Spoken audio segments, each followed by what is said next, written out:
Скопје денеска беше центар на поширокиот регион. Историската посета на папата Франциск во Македонија денеска на исто место собра граѓани од сите држави од Балканот.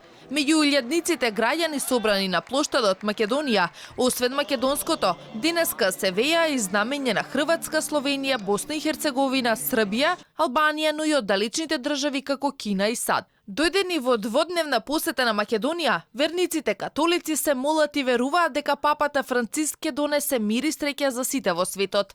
Долазимо из Загреба. Дојдоме во четвртокот. Бевме во Куманово, во Струмица. Ги посетивме браќата, доаѓаме од Загреб и го следиме папата низ светот. Да бидеме храбри секогаш не охрабрува, да бидеме луѓе и да ги сакаме сите.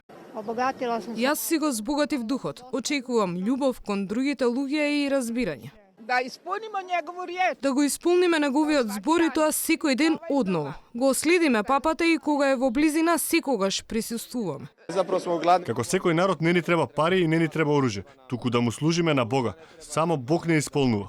Папата Франциск пристигна во Македонија со 30 члена висока свештена делегација од Ватикан, а неговата посета на земјава е следена од преку 400 медиумски екипи од земјава и од светот. Инаку, денеска на плоштадот Македонија во Скопје мисата ја проследи околу 15.000 граѓани од земјава, но и високи гости, верници и странски државјани пред се од блиското соседство.